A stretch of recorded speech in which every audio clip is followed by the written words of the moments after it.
we have Clay Overlien, and he's a Senior Vice President of Financial Service. I've known Clay for a long time. I've seen him around town, and very well-respected gentleman here. He's at a Cornerstone Merchant Services, Inc. He's a specialist. On his LinkedIn, he said, specialist connecting. And it's absolutely correct. He's an amazing connector. And we'll get to that in just a minute, but he's the current Senior Vice President of Financial Services, providing access to working capital for medical professionals, legal professionals, and other businesses who are experiencing challenges in the present economy. And who isn't? In an ideal world, our banks would be the source. However, our present economy is not an ideal one. He works with business bankers, working to turn those no's into yeses, positives for them and for their clients. As a relationship manager and VP with City National Bank, which is his prior life, he worked in the areas of lending, submitting loan requests, etc., client retention, business development, and basically making people feel great. Clay, it is so good to have you here. I'll tell you, if you meet Clay and you meet him in an event, you feel absolutely great. And I feel great because he's here and he's making all of us at Financial Fridays feel great.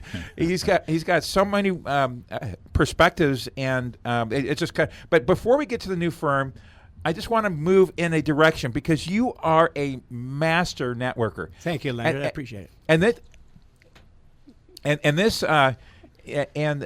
this master net, this could benefit everybody, including myself. Every time I look at you, and I know a lot of people around town see you networking around town, they go, God, I wish I could have some of that Clay.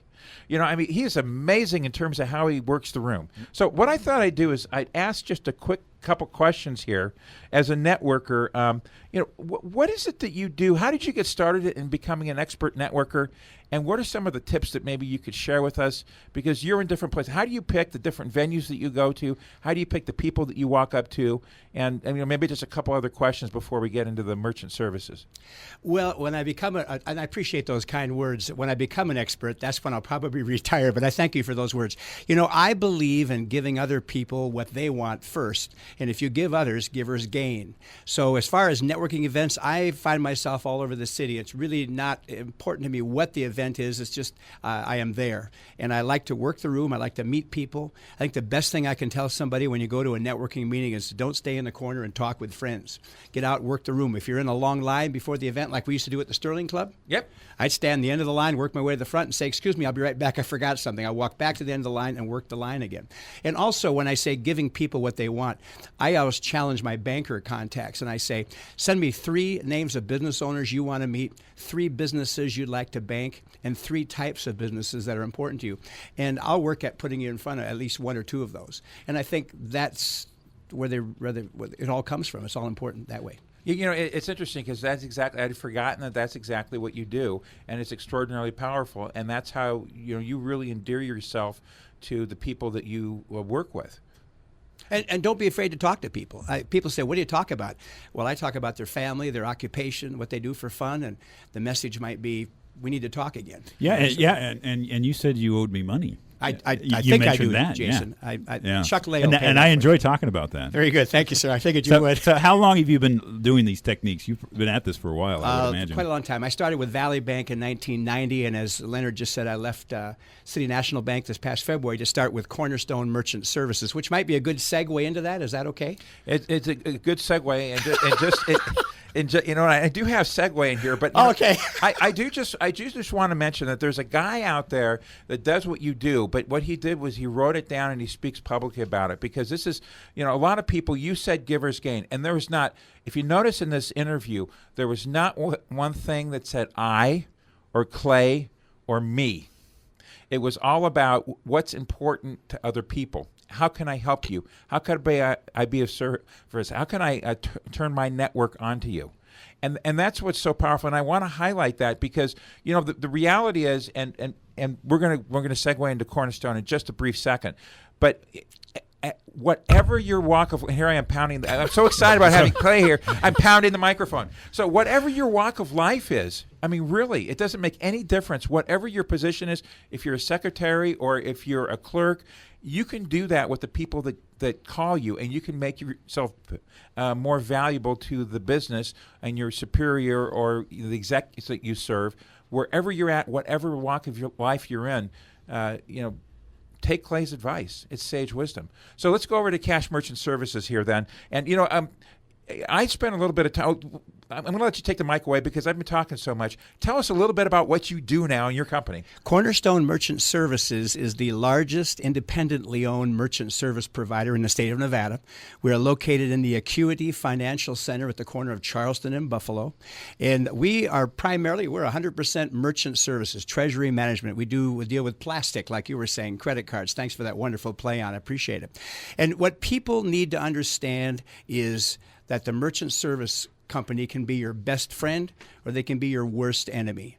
And I ask business owners all the time, I say, how much of your daily or monthly or weekly revenue goes through that little machine?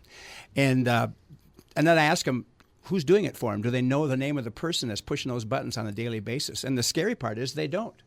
When I was a banker, I would say I had 3 rules of banking with Clay. One is the main one was you had to let me introduce you to at least 3 other people at the bank. It was one main rule. Excuse me, a little nervous here. It's like singing the Star Spangled Banner at a ball game. You know what I mean? So anyway, we have a local office, and Cornerstone is a major company when it deals with security issues of people's merchant accounts. Here's something you probably weren't aware of, is that merchant machine, that credit card machine, is a direct portal to your bank account. And there are people out there figuring out ways to get into that machine and access your business account. As an example, if I may share one, we see people, when their machine is no longer compliant, they say, well, I'm just going to give it back to the bank. Well, at Cornerstone, we take that machine in and we wipe it because it has all your banking information, your routing information on it. So one of the things, if I worked, say, at a bank, and I won't mention any names, but let's say there's a large interstate bank that has a warehouse and they have machines in there, and I could figure out a way to get to a machine. Or I could simply walk into your business, and when your back is turned or you're in the back getting my laundry, I can take the machine home with me. I can go buy a gift card at Walmart, hook the machine up at home, and do returns all day long as that bank account is open and it's not traceable. It's huge. And it's amazing that some of your larger interstate banks might not figure that issue out for quite some time. And in fact, I was at a company once where that's the precise case of what happened. For a whole long period of time, one card was being credited over and over and over again. And it took them 1.5 years to notice the fact that, well, gee, why is this person crediting back tens of thousands of dollars from an institution that they never bought anything at? Exactly. It should be an automatic trigger. Oh, it's huge. There are simple things that people can do to secure themselves or to protect themselves. There are people now calling businesses and saying, hi, I'm your merchant services rep, but I just need to do a quick PCI compliance over the phone. Your name is? I'm Billy, but I'm on my way to a meeting. I said, well, Billy, what is the name of the machine you have? They tell him it's an FD 100. They say, but I got to go. He says, okay, Billy, I'll call you tomorrow. So the merchant guy calls tomorrow and he gets Susan. He says, hi, Susan, it's Clay. I spoke with Billy yesterday. I'm going to do a quick PCI compliance. He said you had an FD 100 machine, blah, blah, blah. He knows all about her business, so why wouldn't he be the guy he says he is? So he helps her do some changes to make her PCI compliant, when in reality, what he's doing is he's diverting those funds into an offshore bank account. The best thing a business owner can do is to at least teach your employees to memorize the last 4 digits of your merchant account. So when somebody calls you and they say, hi, I'm Wally with your merchant company. Okay, Wally, what are the last 4 digits of my account? And usually Wally will hang up. It's frightening what's going on in the area of security out there. Yeah. And people need to know 3 things. They need to don't ever sign a contract, don't ever sign a lease for equipment, and go visit the office of the merchant provider. There's a lot of interesting individuals walking the streets these days saying that they're local people, and they're not. They have a post office box and a long distance phone number. Yeah, this fraud issue is a huge deal, and we'd like to expand upon that the next time you come on the show. Great. Oh, that's an invitation. You will be back. Thank you very much. So, but this market stratified. At what point in time do people become eligible? Because now you see the squares. We interviewed Peggy Bloomberg Peggy Collins from Bloomberg. I married her to the mayor. But Peggy Collins from Bloomberg Financial, and she had unveiled the Square about 3 years ago on Financial Friday's radio show, and that was coming out. So you and I could go out and we could sell, our baseball cards to somebody sitting across the table. At what point in time does that work? And then you get up at different levels with respect to a business, and then discuss maybe some of the problems with the Square. Well, the thing that you need to understand is you need to be working with a valid PCI compliant, FDIC insured, working directly with Visa, MasterCard, merchant services company. Square is very convenient. It works great. People think it's wonderful. But in reality, all that information that you're putting on your phone stays in your phone. So if you're walking around with a cell phone and you've been at an art fair in Boulder City and swiping all these cards, it stays in your phone. And if somebody can get an app to get into your phone, there's some liability there. Yeah, that's really interesting because now you go to some restaurants and the waitress is walking around with that hooked to her iPhone and they're like swiping it on the spot. Now we have a swiper with our phone, with our service as well. The iPhone swiper? We can swipe, and we can actually have an app on the iPhone where you can sign on the phone. And those are just deal with a merchant service company that you can go in and visit them. If somebody's selling you something over the phone or they've walked in off the street, ask them a lot of questions. Ask them, is there a contract? Do we lease anything? Is there a local presence? Email, phone, and website. Clay Overlien at cornerstonemerchant.com. Our phone number is local 702-880-8116, and our website is www.cornerstonemerchant.com. We're speaking with Clay Overlien. If you have not spoken with him and you're in this marketplace, be sure to give him a call. Clay is an amazing gentleman. Thank you so much for coming on, Clay.